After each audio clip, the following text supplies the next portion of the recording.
Bom dia, pessoal. Então, na aula de hoje a gente inicia a unidade 2 do nosso curso. Então, na unidade 1 nós vimos os conceitos mais básicos, relacionados às linguagens de programação, valores, expressões, variáveis, comandos, declarações, amarrações, bindings. E nessa unidade 2 nós vamos tratar de um tema chave no projeto de uma linguagem de programação, o seguinte, que é o tema da abstração, ou seja, como as abstrações elas estão presentes nas linguagens de programação. Então, nós temos, nesse capítulo 5 aqui, as abstrações procedimentais, vamos dedicar a analisar esse tipo de abstração, e nos capítulos subsequentes nós vamos tratar basicamente de abstração de dados. No capítulo 6 nós vamos ver detidamente esse tema, incluindo os tipos abstratos de dados e classes, e no capítulo 7 nós vamos ver as abstrações genéricas, ou seja, aquelas abstrações que eu posso parametrizar em relação a tipos. Então, com isso, nós vamos cobrir esse tema aí da abstração. Então, o que é que a gente vai estudar aqui? A gente vai estudar o que são os procedimentos, no âmbito de uma linguagem de programação. E aí a gente vai distinguir entre os procedimentos próprios e os procedimentos função. A gente viu no capítulo anterior que procedimentos são... A chamada procedimento é uma forma de comando, e que o corpo de um procedimento é um bloco de comandos. Então, o efeito da execução de um procedimento é a alteração de variáveis. Por que a gente está chamando funções procedimentos? Porque, tipicamente, em linguagens imperativas, orientadas a objetos, as funções elas têm seu corpo como um bloco de comandos, assim como são os procedimentos. E aí tem um artifício que é utilizado para permitir que a chamada de uma função, tendo como corpo um bloco de comandos, possa retornar um valor. Então, a gente chama função procedimento porque as funções nas linguagens imperativas atuam também como procedimentos, no sentido de que, além de serem avaliadas e retornar valores, também são executadas e têm a possibilidade de alterar variáveis. Mas como retornam valores, a gente chama de função também. Aí por isso que há essa distinção aí. Então. E os procedimentos próprios em linguagens como C, que tudo que eu defino é função, em tese, são aquelas funções que têm o tipo de retorno void. Em linguagens como Ada, há uma sintaxe específica para que eu escreva um procedimento ou que escreva uma função. E nas linguagens funcionais, eu tenho funções próprias, digamos assim, no sentido de que o corpo dessas funções são expressões. Quando a gente fala de abstração, particularmente de abstração procedimental, não há como a gente deixar de falar sobre parâmetros e argumentos, Porque a gente, quando vai chamar um procedimento, chamar uma função, é muito comum, é o mais usual que a gente passe parâmetros, que a gente defina, melhor dizendo, que a gente defina parâmetros para essas funções e procedimentos, e aí quando eu chamo essas funções, eu vou passar parâmetros aí correspondentes a esses parâmetros definidos, Então, a gente vai explicar e falar aí sobre mecanismos de parametrização, que opções eu tenho para introduzir mecanismos de parametrização numa linguagem de programação, se eu estiver projetando uma linguagem. Vai ser mecanismo de parametrização por valor, vai ser por cópia, vai ser por referência, né? Então, existem muitas opções aí, e a gente vai buscar unificar essas opções aí e verificar como isso pode ser colocado numa linguagem de programação, ou como pode estar presente em uma linguagem de programação. E, por fim, vamos ter algumas notas de implementação. Então, a gente vai começar falando aqui nesse termo, né? Abstração. Se eu perguntar para vocês de um modo mais amplo, né? Qual é a noção que nós temos de abstração? O que vem a ser uma abstração? O que é que vocês podem responder aqui para a gente?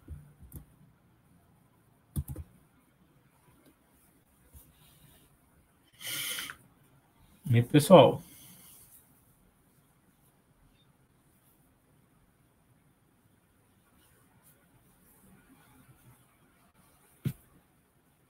O que é abstração?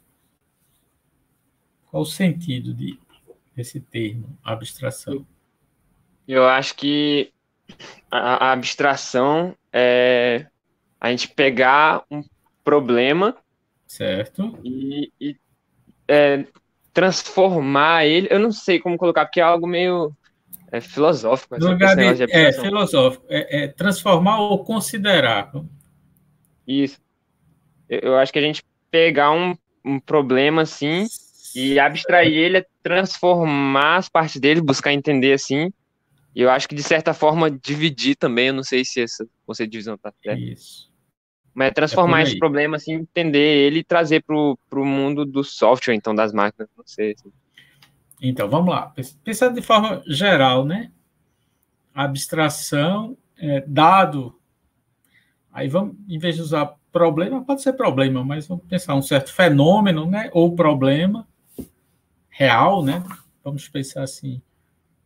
Eu vou considerar, para poder tratar este problema, aqueles aspectos que são essenciais na perspectiva daquilo que eu estou querendo, do meu interesse, né? E eu vou desconsiderar tudo aquilo que não seja essencial para eu conseguir tratar aquele problema.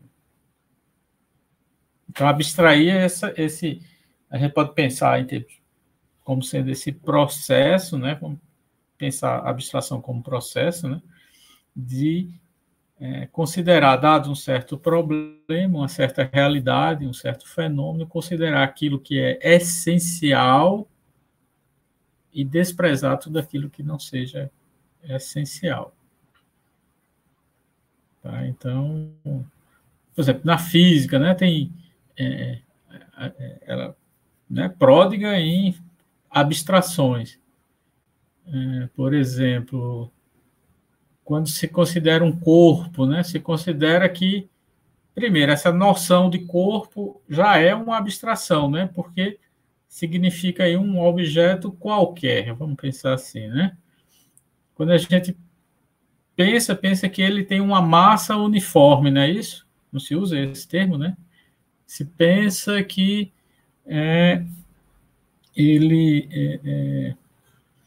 eu posso desprezar o atrito, por exemplo, para estudar certos. Então, são processos aí de abstração, porque na realidade o atrito ele existe, né? A massa dos corpos não é uniforme, né?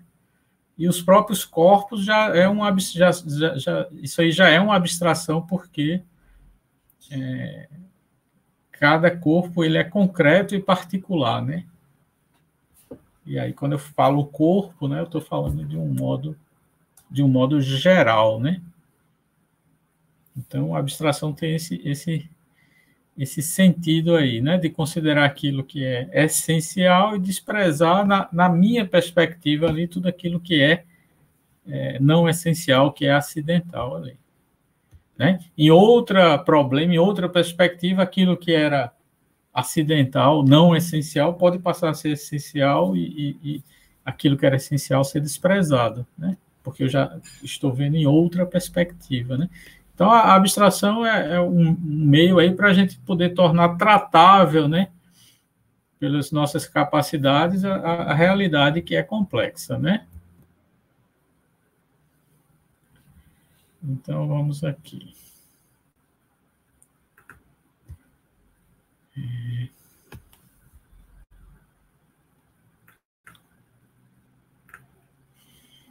Então, eu vou ilustrar aqui.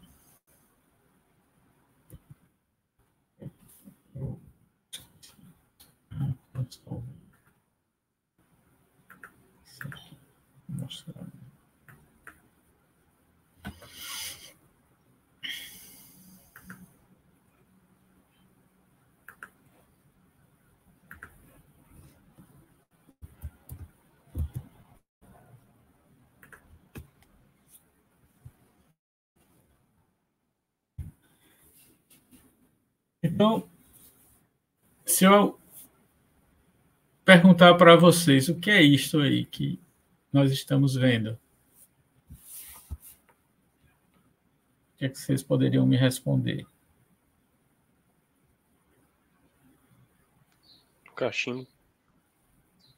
Isto a imagem, um desenho de um cachimbo. Isso. Se você for ver embaixo, né, tem escrito em francês, traduzindo. Isto não é um cachimbo, né? Aí, assim, coloquialmente, quando a gente pergunta, a gente vai responder, não, isso é um cachimbo, né? Mas está implícito, todo mundo sabe que isso não é um cachimbo, né? Isso aí é meramente a representação gráfica de um cachimbo, né? Aí eu pergunto, nessa representação aí, eu capturo vários aspectos de um cachimbo, não é verdade? Mas não todos, correto? Correto. Você não vai, por exemplo, cachimbo vai ter um cheiro forte aí de fumo, né? De tabaco, né? E a gente não sente esse cheiro só vendo a imagem, né? A gente tem uma perspectiva da textura dele, visual, né? Mas a gente não tem essa textura realmente de forma tátil, né? Então, a gente está capturando alguns aspectos essenciais aí do que seja um cachimbo, do ponto de vista da sua representação gráfica, né? Mas muitos outros aspectos não são considerados, né? Então, se a gente fosse considerar uma impressora 3D para poder fazer uma impressão, né, de um cachimbo, né, uma série de outras informações seriam necessárias, não é isso, para que eu pudesse fazer isso, que não estão presentes aí nessa imagem, né? E algumas das coisas que estão presentes nessa imagem talvez não fossem necessárias. Então, no processo de abstração, eu tenho isso aí, de considerar aquilo que é importante e desprezar aquilo que é não importante, para que eu possa tratar, né? O fato é que eu não consigo ter uma representação total, né? Assim, esse processo de abstração vai exatamente isso, porque se eu for considerar toda a realidade, né, ela é demasiado complexa, ainda que seja um objeto simples como um cachimbo, tá?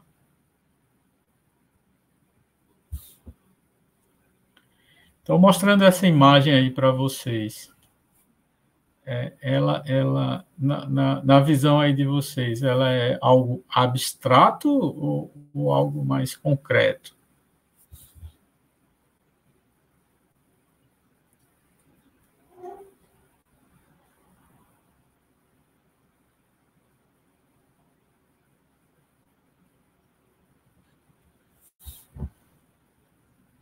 Abstrato. Abstrato, perfeito, muito bem. Ela tem alguma semelhança com essa imagem, né? E essa imagem, ela é essa aqui não. inteiramente, mas essa aqui é uma tela, né? É uma pintura a óleo, né? De arte moderna,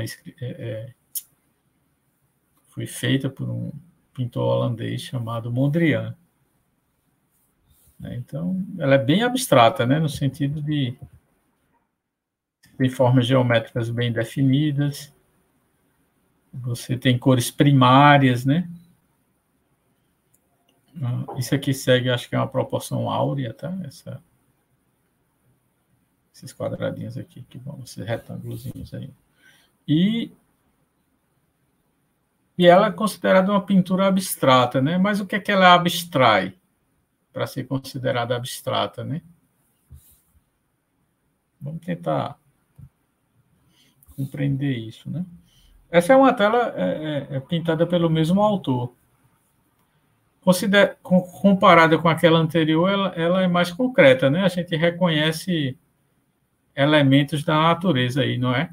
Ou do mundo real, não é? Um celeiro, né? As vaquinhas ali, parece que uma pessoa ali, né? Alguma coisa assim, não é isso?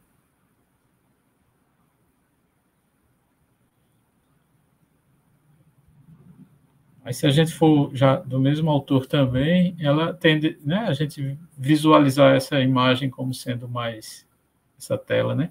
Mais abstrata, né? Do que a versão anterior. Mas ainda assim é mais concreta em relação àquela primeira, né? Porque a gente reconhece, né, uma árvore, né? Eu, pelo menos visualizo isso, né? Acho que vocês também, né? Como nessa aqui também, né?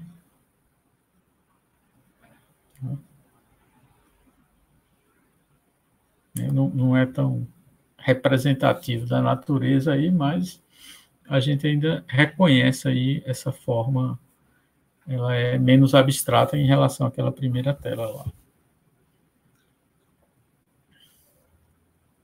Mas quando a gente vê, né, o nome dessa tela é Construção sobre o Vazio, a tela que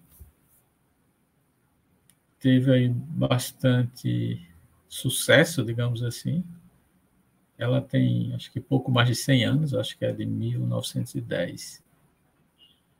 Né? E o que a gente vai tentar ver é por que o que é que ela abstrai, né? Para ser dita uma pintura abstrata, né?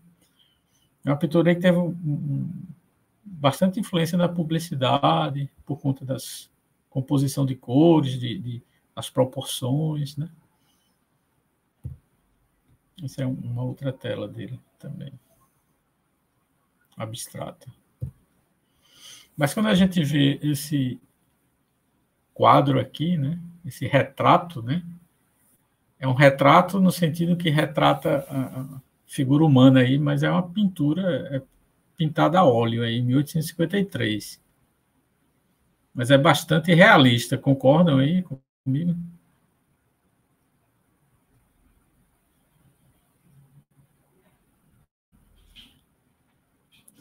Então, se a gente for comparar com aquela primeira tela ali, está muito distante, né? Então, como eu falei para vocês, esse processo de abstração é um processo em que eu vou considerar tudo aquilo que é essencial e desprezar aquilo que eu vou considerar como sendo não essencial, como sendo acidental.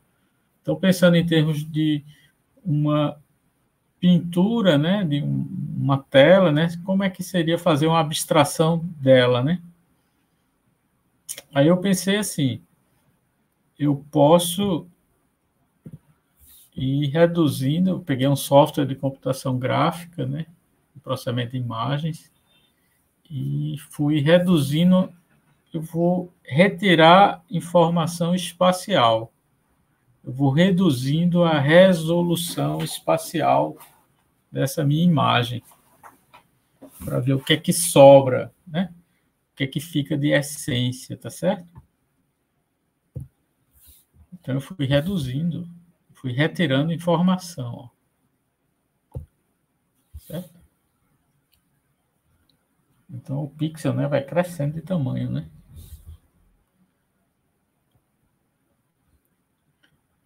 E aí, para considerar aquilo que é essencial, né?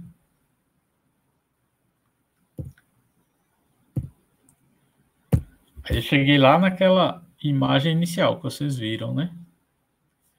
Onde eu estou considerando aí somente o que for essencial, né? Fui retirando informação, né? No software, quando eu usei, eu não consegui configurar para fazer essa mesma redução na paleta de cores, né? Mas eu imagino que se eu fosse reduzindo a paleta de cores, iam sobrar aí cores primárias, aí como o autor fez lá no quadro dele, né? Então, a gente dá para ter uma ideia lá um século e pouco mais de 100 anos atrás, na perspectiva desse artista aí, esse processo aí de abstração é pegar o que só se pintava aquilo que havia na natureza, né? As pessoas, as paisagens, as naturezas mortas, né? E você tentar tirar o essencial para ele, o essencial foi como esse exercício aí que a gente fez, usando software, né?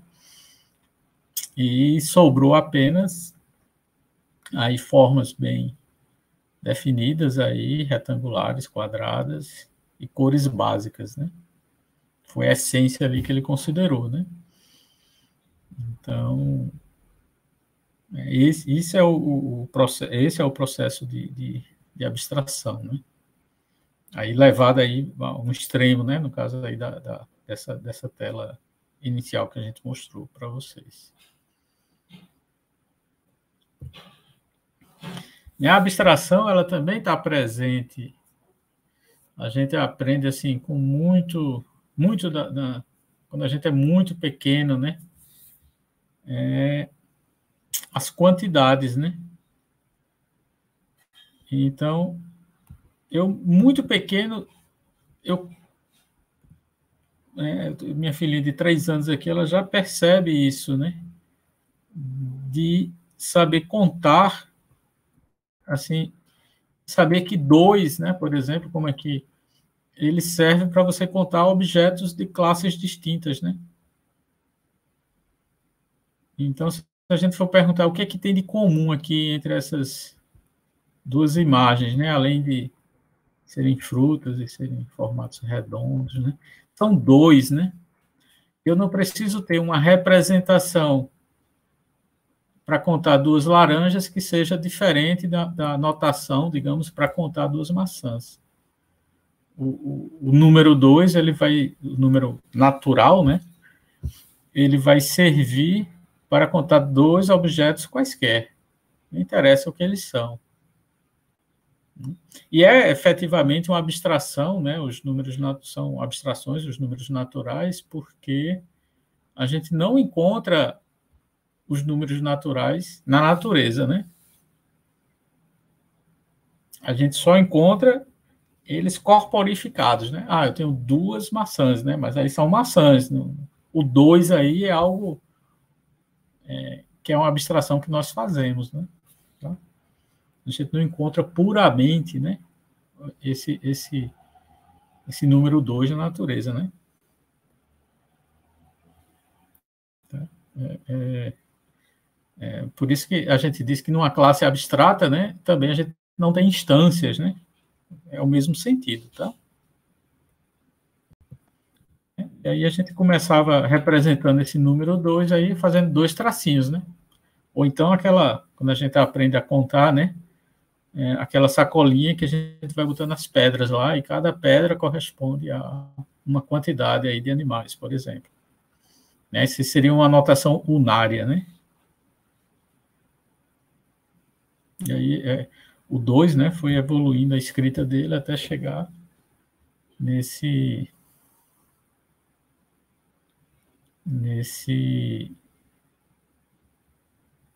essa forma aí, né?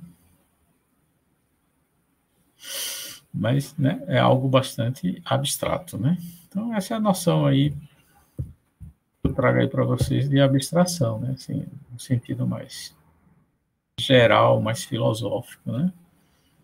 Então, esse conceito de abstração está presente, né, no nosso dia a dia, está presente na linguagem, está presente fortemente presente na ciência, né? E também está fortemente presente nas linguagens de programação, né? Então, quando a gente pensa em termos de programação, as abstrações, a gente pode pensar, né, nas abstrações como sendo a possibilidade que eu vou ter numa linguagem de programação de distinguir, de separar o que uma unidade de programa faz de como ela faz. Então, essa ideia de abstração, ela pressupõe, nesse caso aqui, de programação de linguagens, né, uma denominada interface.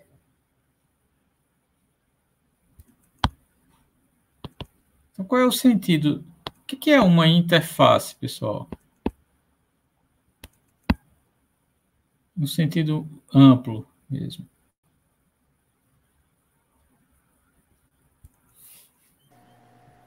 Pode repetir a pergunta, professor? Não consigo ouvir. O que é no sentido mais amplo mesmo, o que é uma interface? É uma maneira de você conectar de você conectar uma pessoa fazendo e outra, um objeto fazendo uma ação e outra recebendo uma ação. Isso, perfeito. Ele funciona aí como um mediador, certo? Como algo que está entre duas partes, é isso? Por isso que a gente chama interfaces, né? Entre faces, né? Certo? Aí, de um lado da interface, eu vou ter como é feito, né? E do outro lado, eu vou ter o que é feito, né? Certo? Por exemplo, vocês já devem ter feito a disciplina de computação gráfica, né? Não é isso? Já fizeram?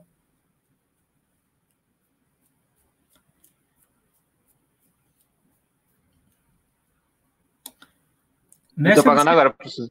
Pronto. Nessa disciplina de computação gráfica, vocês eventualmente tiveram que fazer algum tipo de programa para fazer a rotação de um objeto, eu acho, né? Para isso, vocês devem usar bastante funções trigonométricas, né? Seno, cosseno, não é isso? Fizeram isso? Fazer não, a gente só viu a teoria, assim. E implementou as funções do tipo uma função pronta já, a gente usava ela para rotacionar, né? Mas a gente não fez do zero. Tá, mas eu acho que todo mundo aqui já deve ter usado alguma função trigonométrica, né? Assim, programando, né? Precisou usar, né? Imagino.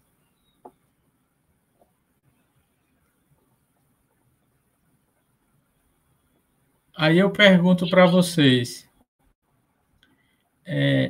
alguém aqui se preocupou em saber como implementar uma função que computa o seno ou o cosseno de um certo ângulo?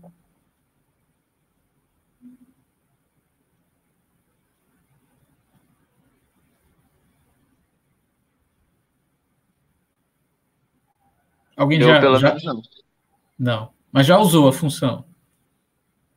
Sim, já. Pronto. E aí, de que lado você estava aqui? Estava desse lado aqui, né? Aí você vai passar um parâmetro, né? Por aqui, e ele vai devolver uma resposta para você, né? Não é isso? E essa interface, ela funciona aí como um delimitador, uma fronteira, né? Então, o que é a abstração? A abstração é exatamente eu ter essa separação, e aí, de um lado, eu não preciso saber como isso aqui está feito. Ó. Isso aqui fica sendo oculto para mim. Não me interessa. Isso aqui é como se fosse uma espécie de contrato, tá? Onde eu vou dizer o seguinte, olha, eu vou computar aqui a função seno. Para isso, você tem que me fornecer o parâmetro dessa forma aqui. Dado que isso ocorra, eu entrego para você isso de volta. Não me interessa para que você vai usar isso, tá certo? Tudo bem. E do outro lado diz, não me interessa como você vai computar o seno, desde que você compute corretamente para mim. Eu estabeleço aí essa ideia, a abstração, quando a gente vai ter isso recorrentemente, né? Esse conceito de abstração, ela vai estar presente em uma simples função, tá certo? Como uma unidade de abstração de um programa, mas isso mesmo está presente numa classe, né? Onde eu vou ter todo um conjunto, toda uma interface, né? Que não vai ser uma única operação, uma única função, mas um conjunto delas, né? Que vai ter uma abstração de algo mais elaborado do que uma simples função. Mas ainda assim eu vou ter uma abstração. Eu posso ter isso de um modo ainda mais amplo, na forma de frameworks, aí, que eu vou poder estender também, que aqui já vai ser um conjunto de classes aí, organizadas aí, né, que tem uma certa meta, né? E aí a linguagem de programação, ela vai ter de oferecer esse suporte, né, para que eu possa introduzir as abstrações na linguagem. Eu tenho que ter alguma forma de estabelecer essa interface, de definir parâmetros nessa interface de entrada e de saída, ou funções, né, de algum modo, e aí tem uma clara separação do que e do como. E esse como aqui, ele é oculto, né, para esse cara aqui. Ou seja, esse cara, eu que uso a abstração aqui, eu não tenho dependências diretas dessa implementação. A dependência que eu tenho é somente da interface, tá? Então, se a gente for vir aqui no... Deixa eu ver aqui.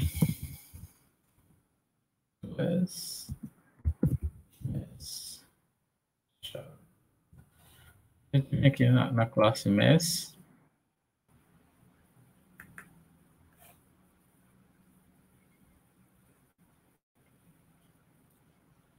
Aí eu tenho as funções aqui. Eu tenho a função cosseno aqui, ó. Aí veja esse contrato que eu estou falando aqui, ó. Certo? Esse contrato, né? O que é que, em termos mais concretos aqui, o que é que vai ser a interface, né? A interface é isso que estabelece a separação, tá? Então, de um lado, eu vou chamar a função cosseno. Por que tem esse Hzinho aqui? Certo. De um lado, eu vou chamar a função cosseno, tá certo? E aí, eu vou ter esse contrato aqui. Olha, essa função, ela vai retornar o cosseno trigonométrico de um ângulo. O resultado computado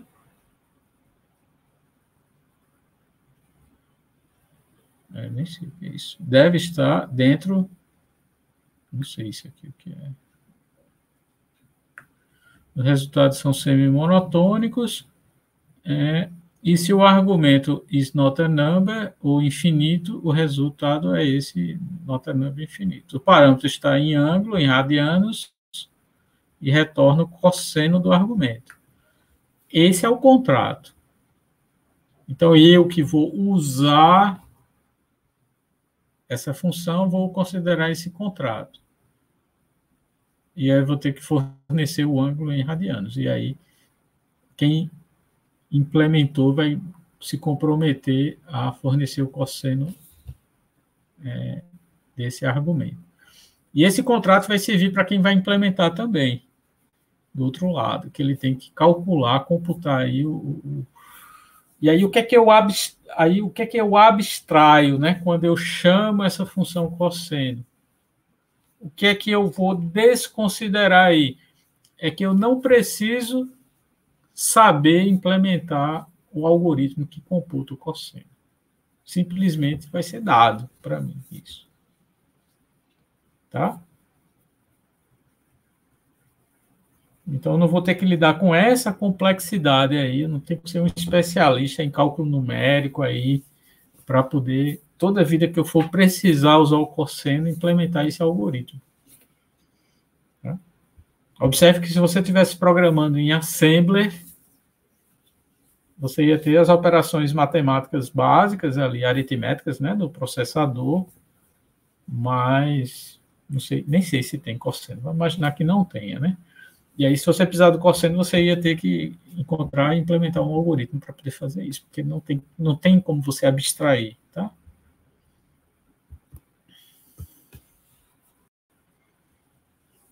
E aí, tá bem entendido isso aí, pessoal, essa ideia de abstração.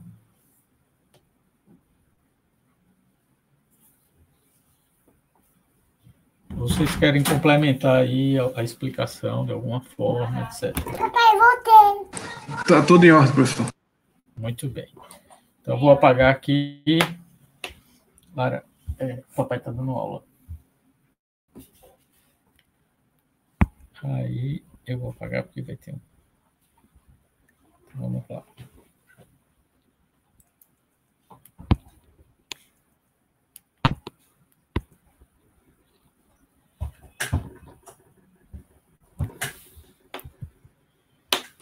Então, uma linguagem de programação que suporta, que possui abstração, ela suporta aí um importante princípio da engenharia de software, que a gente denomina de separação de propósitos. Esse princípio da separação de propósitos, ele é exatamente isso aí que a gente comentou, é a capacidade que eu vou ter de separar entre o que um programador da aplicação faz e diferenciar isso do programador da abstração, aquele que faz o código, né, o algoritmo que vai estar por trás aí da interface. Tá? Fazer a separação entre aqueles que usam a unidade de programa, ou seja, aqueles que usam a função, por exemplo, e aqueles que codificam essa função.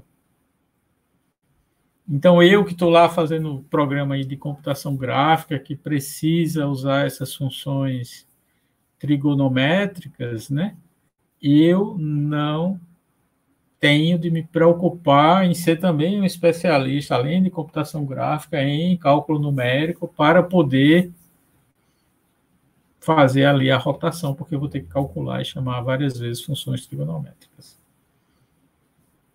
Por outro lado, a pessoa, né, o indivíduo, o conjunto de indivíduos que implementam, os indivíduos que implementam as funções trigonométricas, aquela lib lá, aquela classe MEST lá em Java, por exemplo, eles são especialistas ali em cálculo numérico para poder fazer a implementação dessas funções, mas eles não estão preocupados, né, em saber para que essas funções vão ser utilizadas, ou os domínios onde essas funções vão ser utilizadas. Eles não precisam ser especialistas em computação gráfica, não precisam conhecer nada de computação gráfica. Então, com isso aí, a introdução de abstrações ela é muito importante, porque ela permite, se a gente for pensar em termos da cadeia produtiva do desenvolvimento de software, né, a gente pode ter uma cadeia produtiva bem mais alongada, né, e com mais especialização. Eu não preciso entender de tudo, né? Vocês mesmos agora acho que falaram que, mas professor, eu fiz a disciplina de computação gráfica, né? Eu sei que vai, do ponto de vista teórico, né? Vou ter que usar a função cosseno para isso, mas eu não precisei usar, por quê? Porque mesmo vocês não precisaram usar.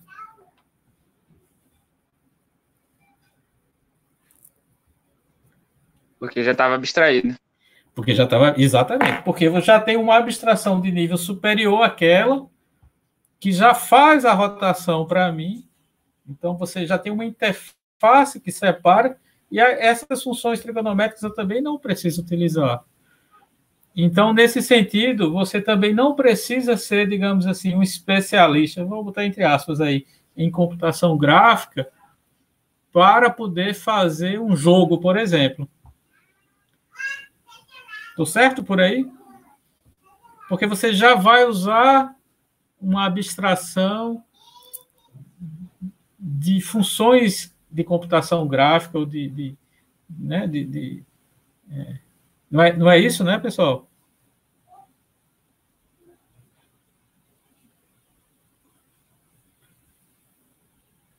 E aí você pode ser mais especialista em jogos do que em computação gráfica. Você precisa ter muitos conhecimentos. E aí, no nível adicional, você já vai pegar esses frameworks que abstraem aí as funções de computação gráfica e vai construir frameworks e interfaces específicos para jogos ou para certos tipos de jogos, né? De modo que quando você vai programar um jogo, né, você já tem várias camadas de abstração com várias interfaces aí e você tem como se dedicar até chegar a um ponto em que quem faz o jogo, ele não tem de ser nem um especialista em programação, de repente. Estou chutando aí, tá? Mas porque você começa a alongar a cadeia, né, produtiva. E aí você tem maior especialização, ou seja, você é mais especializado, conhece profundamente aquele assunto, e com isso você tem uma produtividade maior, porque você não tem como uma pessoa ter um domínio bom em tudo, né? E com isso você consegue ter aí esse alto nível de especialização, vai permitir uma alta maturidade, né, no desenvolvimento de software, né? Então, aí dentro dessa cadeia mais longa, o suporte à abstração nas linguagens de programação é um elemento chave aí. E se a gente for pensar também que a gente tem essa separação, né, eu posso, então, separar equipes, né? Gerenciar melhor equipes, porque a equipe que vai desenvolver a biblioteca lá, ela pode ser uma equipe distinta daquela que vai aplicar aquilo, né? Então, consigo fazer uma separação não só espacial, mas temporal também, na organização no desenvolvimento de projetos, se eu conseguir utilizar bem essas possibilidades de abstração que eu tenho nas linguagens de programação. Tá? A gente está falando isso de um modo geral, as abstrações que a gente vai ver aqui são abstrações de grão fino, digamos, né, que são as funções ou os procedimentos, é muito granular, né? Se eu tiver um programa muito grande, vou precisar agrupar esses grãos, né, que são essas funções aí em clusters que vão que aí a gente vai chamar isso de classe, entendeu? Que já vai agrupar todo um conjunto de funções, eu vou ter uma abstração que já agrega, né, nessa abstração todo um conjunto de funções, né? E aí eu vou ter um gerenciamento aí dos programas melhor. Então, em conclusão aí, esta separação de propósitos proporcionada pelas abstrações, em geral, né, ela é essencial para que eu possa ter o desenvolvimento de programas em larga escala. Né? Nesse capítulo aqui, nós vamos ver as abstrações de grão mais fino, né, que são as funções e procedimentos, e no capítulo 6, a gente vai ver as abstrações em termos de tipos abstratos e de classes, que já vão ser agrupamentos aí de funções e de procedimentos, né? Então, eu vou abstrair todo um conjunto de funções e procedimentos em termos de uma classe ou de um tipo abstrato. Né? Eu tenho abstrações aí mais ricas, né? mais poderosas, né? Mais expressivas. Vamos seguindo? Então, a gente vai começar a falar aqui de funções, procedimentos. Né? Então, uma função procedimento, ou simplesmente uma função, ela vai incorporar uma expressão para ser avaliada. Aí vê que interessante aí. A gente viu nos últimos capítulos, né, da unidade 1, 3 construções de programa que especificam uma computação. Expressões que são avaliadas e produzem valores, comandos que são executados e alteram variáveis, e declarações que são elaboradas e produzem bindings. Significa,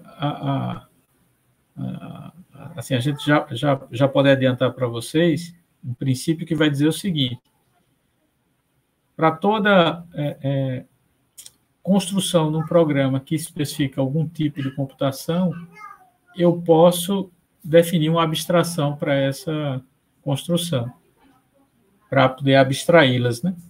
Então, nesse sentido, funções incorporam expressões, abstraem expressões, procedimentos abstraem comandos, e classes ou tipos abstratos de dados abstraem declarações. Esses de classe e tipos abstratos a gente vai ver no capítulo 6. Nesse capítulo, nós vamos ver as abstrações para expressões, que são as funções, e as abstrações para comandos, que são os procedimentos. Então, uma função, quando é chamada, ela resulta no valor. E aqui a gente tem a clara separação de propósitos, né?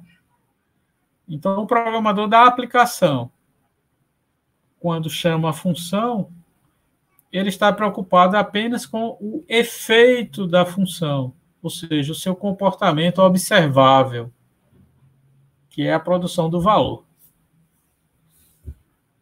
E o implementador da abstração, no caso da função, ele está preocupado apenas em como a função funciona de forma adequada, com seu algoritmo, né? Ele não está preocupado em usar essa função, ou em como essa função vai ser usada, tá certo? Então, a gente tem a clara separação de propósitos aqui. E a gente tem já aí de cara um reuso, né, de software, né? No nível bem baixo, né? Assim, de grão bem fino, né? Mas cada vez que eu chamo lá a função cosseno, eu deixo de ter de digitar e providenciar o código que computa essa função. E de conhecer esse código, né? Porque ele já está dado lá. E eu não preciso nem conhecer, ele é oculto, né? Nem acesso eu tenho a esse código obrigatoriamente. Ele é privado, digamos, da abstração. Tá? Então, no caso da linguagem Haskell, a gente define a função sintaticamente dessa forma, o nome da função, lista de parâmetros formais, igual é a expressão que define a função.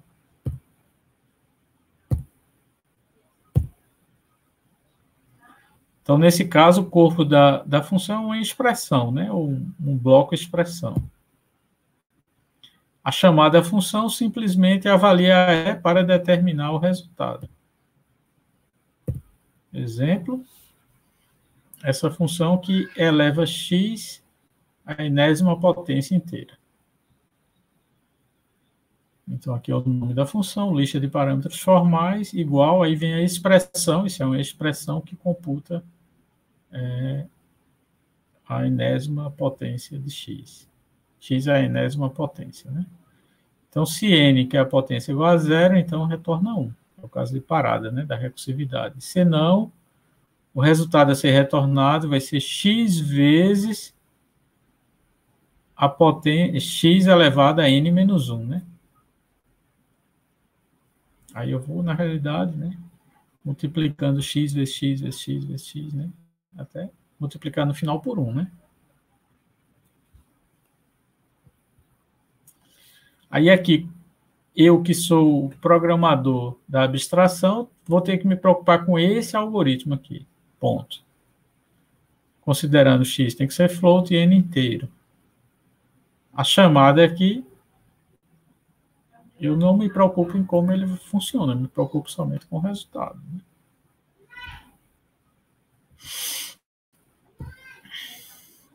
Na linguagem ADA, a definição de um procedimento ocorre desse modo aqui, é dessa forma a sintaxe, né? Eu vou indicar aqui que é uma função, e aí eu tenho uma sintaxe para distinguir função de procedimento, uma palavra-chave, identificador, lista de parâmetros formais e o tipo do retorno. E o corpo da função, em ADA, sintaticamente vai ser um bloco de comandos.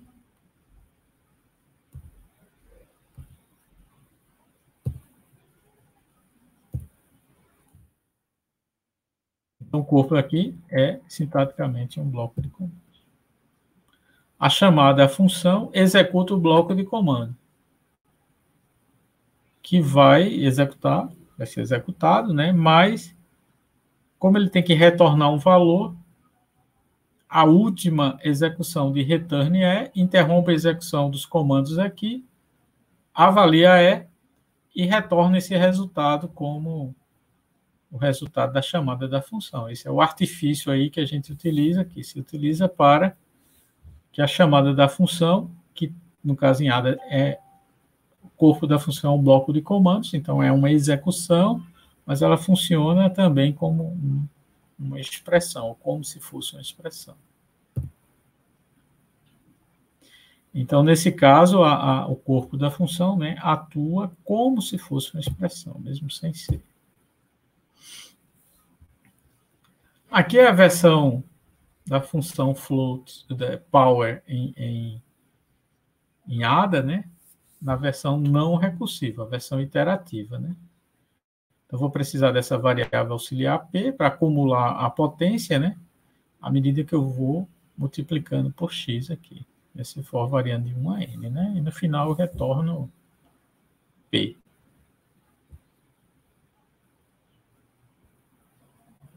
Chamada da função. Aí eu observo que a chamada da função, o modo como eu chamo a função, basicamente, não diz nada a respeito de como o algoritmo ele é implementado, tá? Se é recursivo, se é iterativo. Isso aí é abstraído, né, que a gente chama. Isso aí é oculto, né? Não me interessa.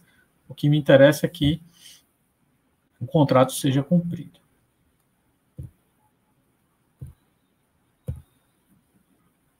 Aqui é a versão recursiva da função power em ADA. É importante frisar que, embora seja bem parecido com a versão em Haskell, isso aqui não é, certo? Não é uma expressão, isso é um comando if, tá? Eu tenho os returns aqui, porque isso aqui tudo é um bloco de comandos. Enquanto lá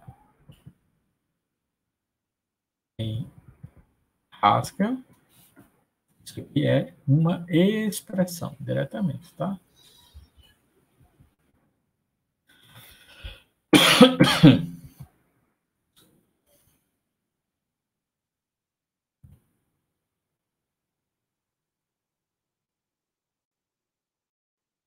Em C, eu tenho essa sintaxe, né? O tipo do retorno, o identificador, lista de parâmetros formais e o corpo. Novamente, o corpo da função em C é um bloco de comandos. Então, aqui, prós e contras, tá? Do estilo C e ADA de definição de função, que é com bloco de comandos, né? Pontos positivos, ou ponto positivo. Todo o poder de expressividade dos comandos ficam disponíveis no corpo da função. Como essas linguagens, né, são imperativas, né, C e ADA, então a linguagem orientada a comandos, né, então se eu limitasse o corpo das funções nessas linguagens a serem expressões, eu reduziria o poder, na realidade, da definição de funções, porque as funções não são fortes dessa linguagem, né? Então, o que elas realmente expressam bem são comandos. Daí, a gente utilizar todo esse poder de comandos no corpo das funções. Isso aí, para esse caso aí dessas linguagens, é um aspecto aí positivo, tá? Por outro lado, executar um bloco né, de comandos no corpo de uma função para computar seu resultado, eu tenho que usar um artifício aí para computar o que será o resultado que vai ser retornado. Isso não é algo interessante, né? É um jeito aí que foi dado, né, digamos assim, para eu adaptar, né, a comandos a funcionarem como expressões, né? Então, nunca é interessante que, de fato, isso ocorra, né? O ideal é que fosse uma expressão, realmente, né? E aí, como consequência da execução de uma função ser um comando, né, também, a chamada de uma função ser também um comando que é executado, né, há a possibilidade, então, de efeitos colaterais, ou seja, de uma função alterar variáveis aí globais no sistema. E aí, isso aí pode introduzir aí efeitos não desejados também no meu programa, ou não facilmente observados, né? Dado que não é o natural de uma função provocar esses efeitos, né? Então, é uma função que, de fato, não é função, né? Matematicamente falando. Né? E, em algumas linguagens, não há garantia de que o return seja, de fato, executado. Isso aí passa batido e o programa pode funcionar de forma anômala aí. Linguagens como Ada detectam, ou como Java, né, detectam, mas outras não.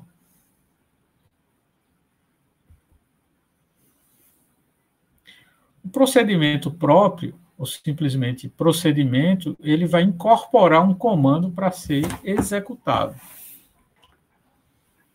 Então, procedimentos próprios, né, ou simplesmente procedimentos, são abstrações para comandos. Ou seja, quando eu chamo um procedimento, não me interessa aí o algoritmo que vai ser executado, né? E aí, quando chamado, o procedimento próprio tem o efeito de atualizar variáveis, né? A separação de propósitos aqui também está presente. O programador da aplicação preocupa-se apenas com o efeito observável da chamada desse procedimento, que é as variáveis que ele vai atualizar, enquanto que o implementador se preocupa, né, o implementador do procedimento, com como esse procedimento vai funcionar. Seu algoritmo não está interessado nos usos, né? Então, tem aí essa separação de propósitos. Essa é a sintaxe, né? Aqui eu tenho o identificador, eu tenho a palavra-chave para indicar que é um procedimento, o identificador, lista de parâmetros, não tem retorno, né? É um procedimento, e o corpo do procedimento, como deve ser, é um bloco de comandos.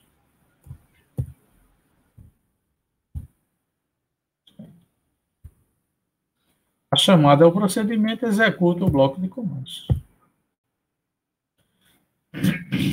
Então, se eu tenho um algoritmo para ordenar um array, em ordem crescente aqui, eu declaro uma variável local, auxiliar, que vai ser o meu pivô aqui, e defino o algoritmo dessa forma, né? Se ainda tem o que ordenar, eu vou aplicar o algoritmo da partição, separar, né? Botar todo mundo que é menor ou igual ao pivô de um lado, todo mundo que é maior ou igual do outro, e aplico novamente o algoritmo aí recursivamente, certo?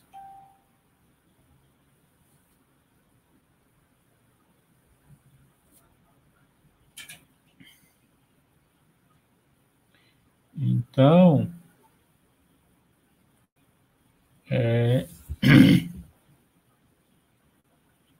a gente não vai mostrar essa parte da partição, né? Mas só para vocês verem aí essa implementação. Então, para quem vai implementar esse algoritmo de ordenação, eu tenho que conhecer esse algoritmo para implementar, e para quem vai chamar, o que ele quer é a garantia de que esteja ordenado ao final, né? certo? A gente não está, em relação a esse contrato, a gente está observando apenas a correção, não é eficiência, tá? Qual algoritmo será, aí é uma outra questão, assim, em termos da sua eficiência. Mas a preocupação do ponto de vista aí da abstração é a correção, num certo sentido aí.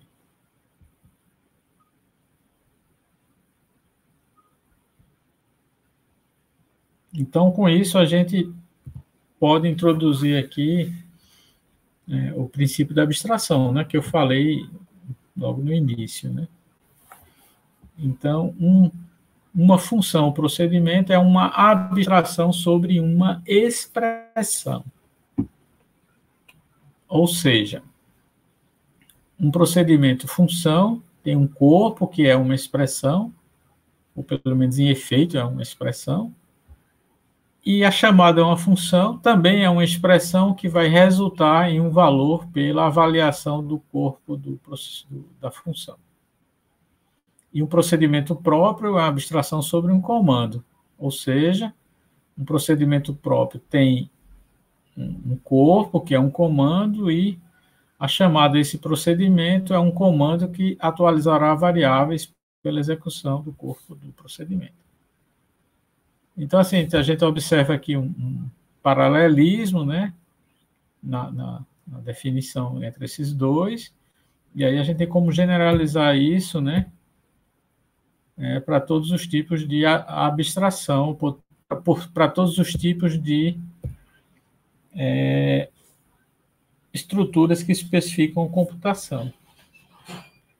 Então, a gente pode dizer que é possível projetar abstrações em geral, não somente procedimentos, né, sobre quaisquer categorias sintáticas, desde que essas categorias especifiquem algum tipo de computação. Então, vou poder introduzir abstração para declarações, por exemplo. E aí vai ser um tipo de abstração que não é exatamente um procedimento, mas é uma classe ou um tipo abstrato de dados, por exemplo. Um outro exemplo de abstração que nós temos são as chamadas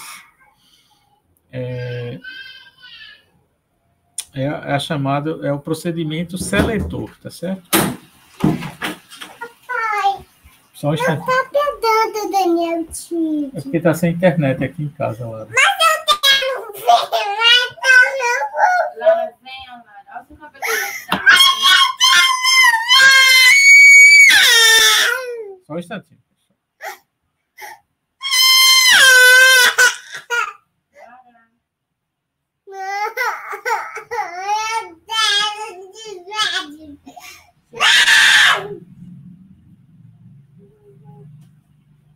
Pronto.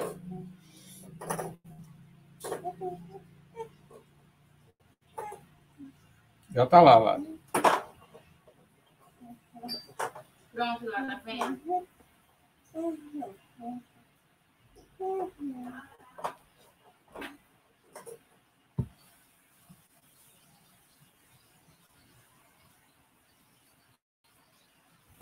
Leva aqui.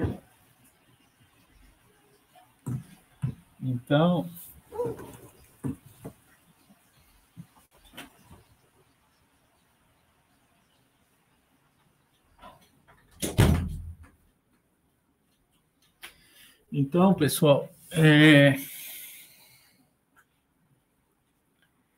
existe um tipo de abstração chamada de procedimento seletor.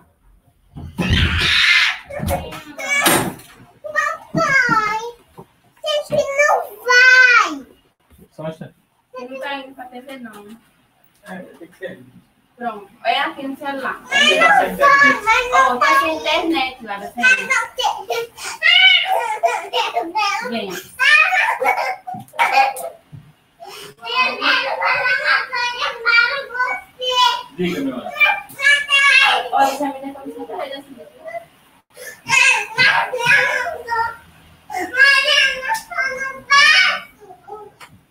Papai tem terminar de trabalhar com você.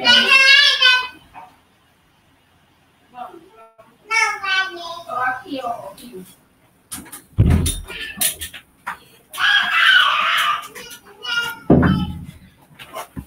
Desculpa aí, pessoal.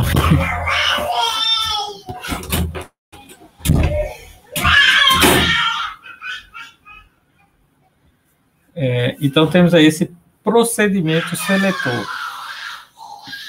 Ele faz a abstração sobre acessos a variáveis. Como é que é isso? Vamos tentar explicar aqui para vocês. Aqui.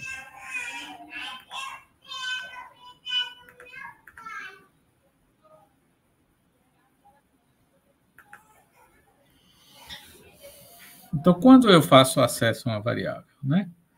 Eu vou dar um exemplo aqui, nesse comando de atribuição aqui. Tem uma variável A, eu vou incrementar ela de 1.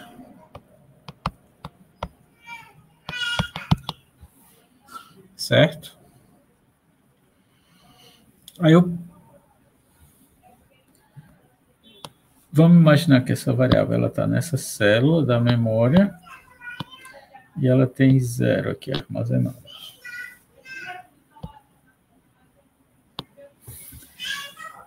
Deixa eu só dar uma aqui. E o endereço dela aqui é a posição F.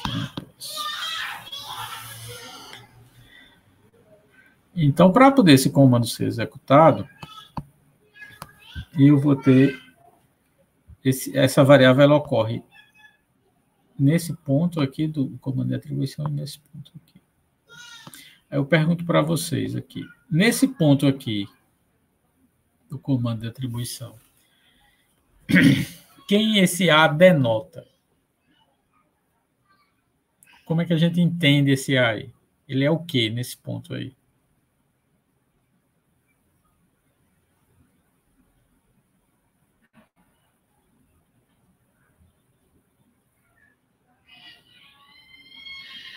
O que é que eu vou acessar aí nesse ponto, em relação à variável A? Hein, pessoal?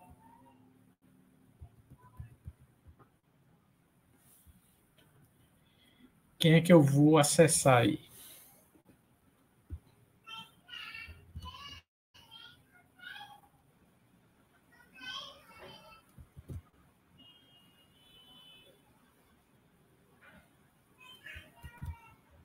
E aí, pessoal?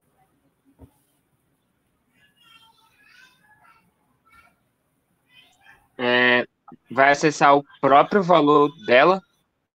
Isso, você vai acessar o valor da variável. No caso, 0, não é isso? Então, se a gente considera como sendo uma expressão aí, eu vou avaliar A e vai resultar o valor que está armazenado em A, que é 0. Agora, e deste lado aqui? Esse A denota o quê? Ele vai denotar o valor 0 também?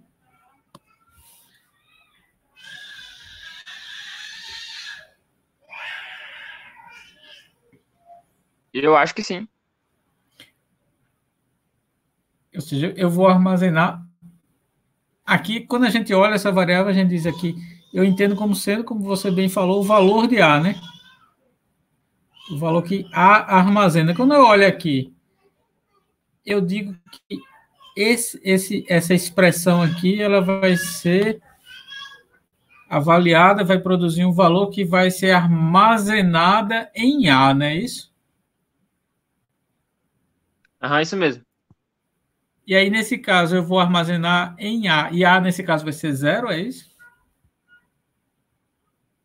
eu vou armazenar em A. No caso, A valia 0, aí eu usei o valor do próprio A para fazer a soma. Então... Perfeito. Aí você acessou o conteúdo de A, né? Mas quando você vai atribuir para A, esse A, a gente entende como sendo 0?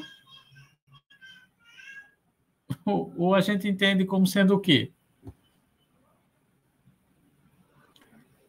A gente entende, eu acho que como sendo 0, né? Porque a variável previamente tinha um valor 0. Sim, mas você vai armazenar em A, né?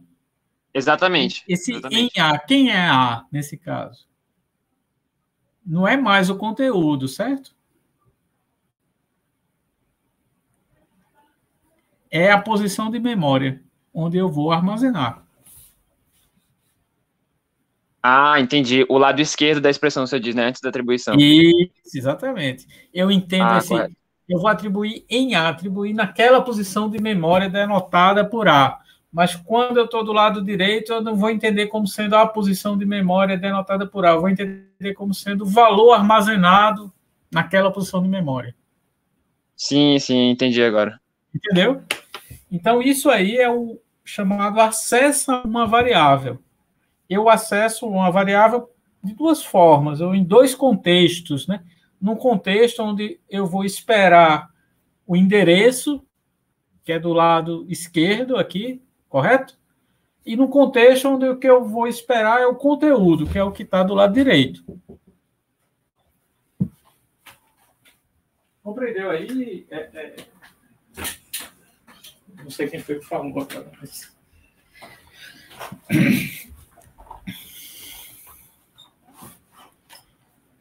Então, o que é uma abstração, então, sobre o acesso a uma variável? É a possibilidade que eu vou ter de definir um procedimento que vai me abstrair uma variável.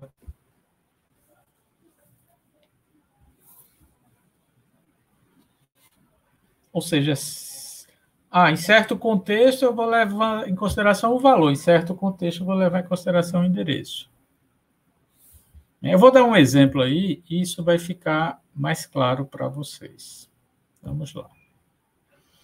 Vamos supor que eu tenha um tipo queue, que são filas de inteiros. Mas todos vocês já implementaram, né? Uma fila, né? E geralmente a gente define uma função para retornar o conteúdo do primeiro elemento da fila, certo? Eu chamo first. Aí, quando eu chamo first, eu passo a fila, né, como parâmetro, e eu vou retornar aí o elemento do início da fila. Aí. No caso, o elemento armazenado, aí, o inteiro, né? Certo? Tranquilo aí?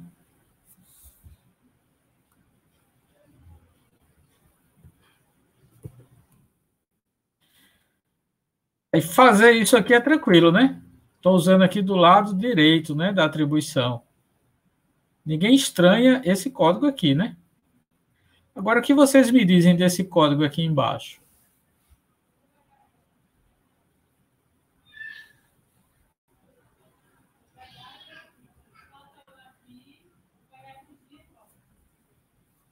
Causa uma certa estranheza aí para vocês, esse código de baixo? Causa sim. Causa, né? Aí, vê bem, o que eu quero com um procedimento de seletor é poder definir um procedimento que, bom, se eu posso usar para acessar o valor de um lado, por que eu não posso usar para acessar do outro lado? Porque, nesse caso, essa função, ela só vale para acessar o conteúdo, mas se eu quiser modificar esse conteúdo, eu não consigo. Observe que se eu conseguir fazer isso, esse first_a funciona como se fosse uma variável, né? Não é verdade? Eu vou estar modificando o conteúdo do início, aí o primeiro elemento da fila, né? Eu vou poder acessar para saber qual é esse conteúdo, mas vou poder também alterar esse conteúdo, se eu puder fazer essa segunda atribuição. E aí, nesse caso, essa função, ela vai fazer a abstração para essa variável. Correto aí?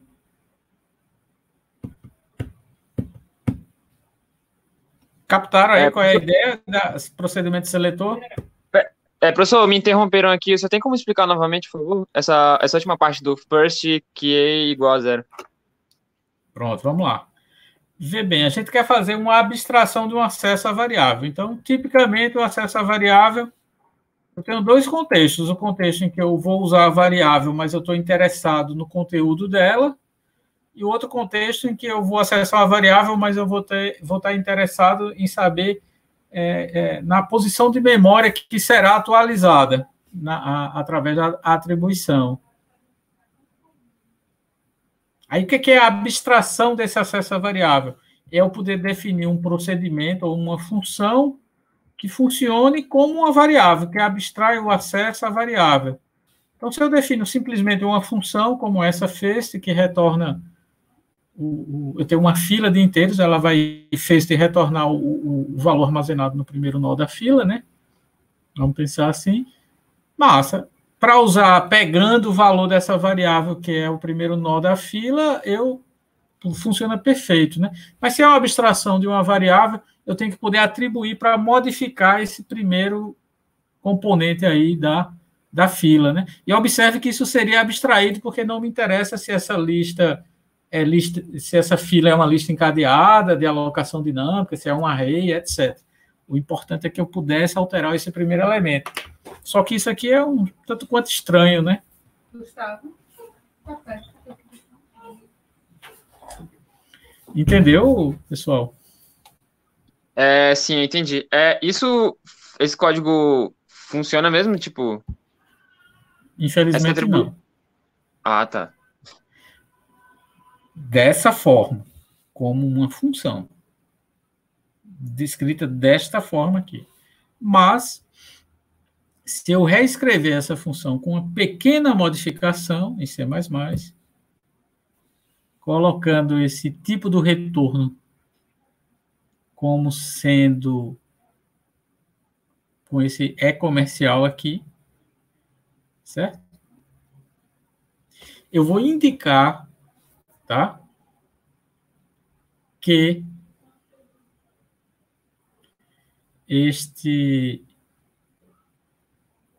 esta função é um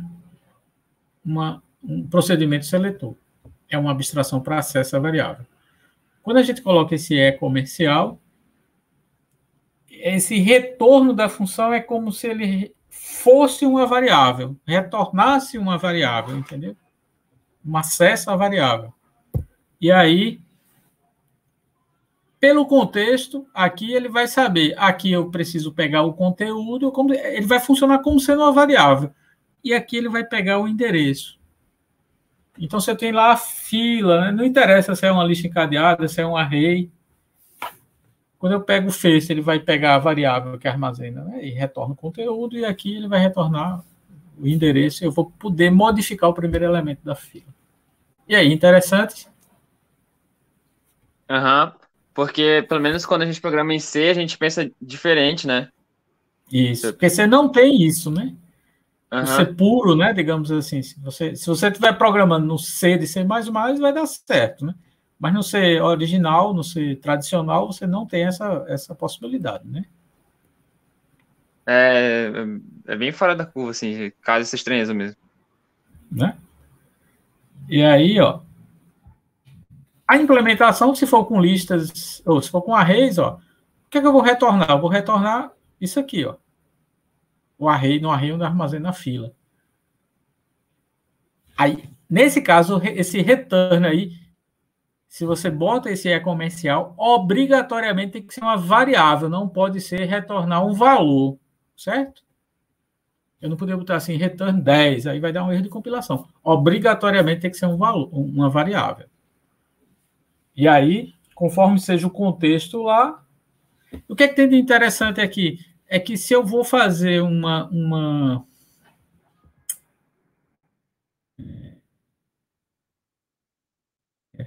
nesse caso aqui nem dá para fazer isso. Bom, esse é a forma aí em C++ como a gente faz um procedimento seletor. Algumas linguagens... Muito doido, professor, porque, assim, geralmente, quando a gente para pensar, o que a gente pensaria normalmente seria, por exemplo, eu tenho esse valor aqui, eu vou te passar e a função coloca lá dentro na posição correta, né? Mas, no caso, a gente pede da função a posição e a gente vai lá e insere.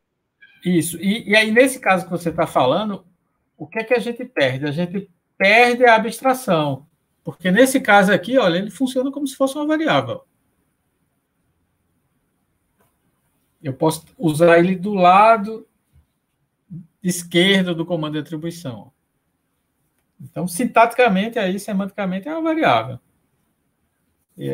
É entendido como sendo uma variável, né? Pelo tipo do retorno ali. Aí eu pergunto para vocês, em Java, vocês já programaram com Swing já? Aquela framework de janelas? Eu, pelo menos, não. Não. Mas vocês já programaram com algum tipo de framework ou de biblioteca em Java em que você tem aqueles métodos set e get? Sim, professor. Certo. O que é o método set e get? O método get é como se fosse esse first, né? Ele retorna o valor que está armazenado em uma variável. E o método set, ele funciona como se fosse uma atribuição, não é isso? Para você alterar o conteúdo de uma variável de instância, né? Certo? É isso?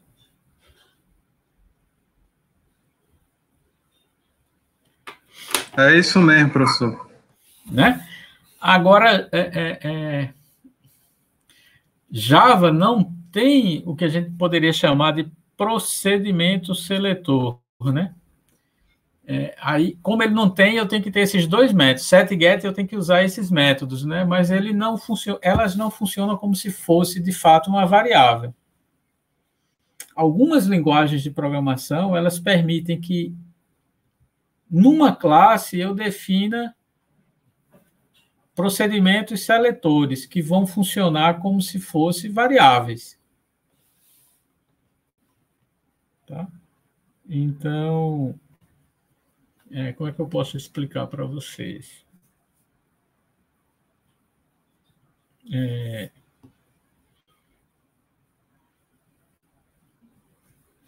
É como se numa classe lá em Java, né, eu pudesse definir assim, selector, aí, int,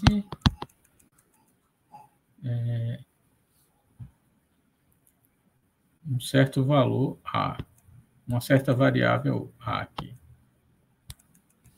Certo? Aí isso aqui, de fato, não seria uma variável, seria um procedimento seletor. Vamos pensar. Seria uma espécie de... E aí, é como se isso aqui, ele funcionaria como se fosse uma variável, tá? Ou seja, quando eu fosse acessar um objeto dessa classe aqui, eu ia poder pegar objeto.a e atribuir objeto.a mais um. Certo? Só que isso não é uma variável. Como é que seria na classe isso? Obrigatoriamente haveria um método chamado set.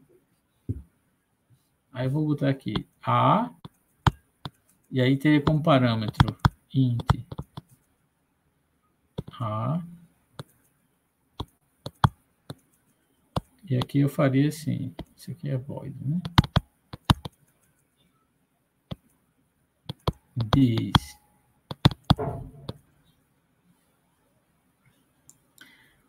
Na realidade,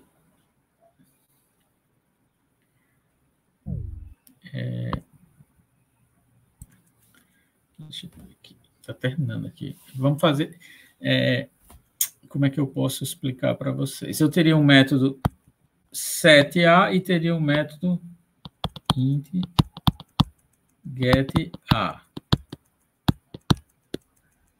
Aí ele vai retornar um certo valor aqui, tá? Aqui reticência e aqui reticência. Aí esse método está vinculado a essa definição aqui, certo? Mas como eu estou dizendo que ele é selector, fora da classe eu vou usar assim, como se fosse esse A uma variável comum, né? Mas, de fato, o que vai ocorrer numa chamada como essa seria isso. Set a, aí ia ser aqui, get a mais 1. Esses métodos aqui não seriam métodos públicos, né? Seriam métodos internos, né? E aí, quando eu faço essa atribuição a A aqui, eu poderia fazer uma crítica, por exemplo, eu só quero que os valores de A sejam positivos, né? Aí, se não for positivo, o valor poderia gerar uma exceção, né? Mas para o programador da aplicação, é abstraído se, para todos os efeitos, para ele, A vai ser uma variável. E aí, só que quando eu modifico o conteúdo dessa variável, eu posso, além de alterar a variável, eu posso provocar algum efeito. Abrir uma janela, por exemplo, eu posso... Então, algumas linguagens de programação orientada a objetos, elas têm suporte a esse procedimento seletor. Tá?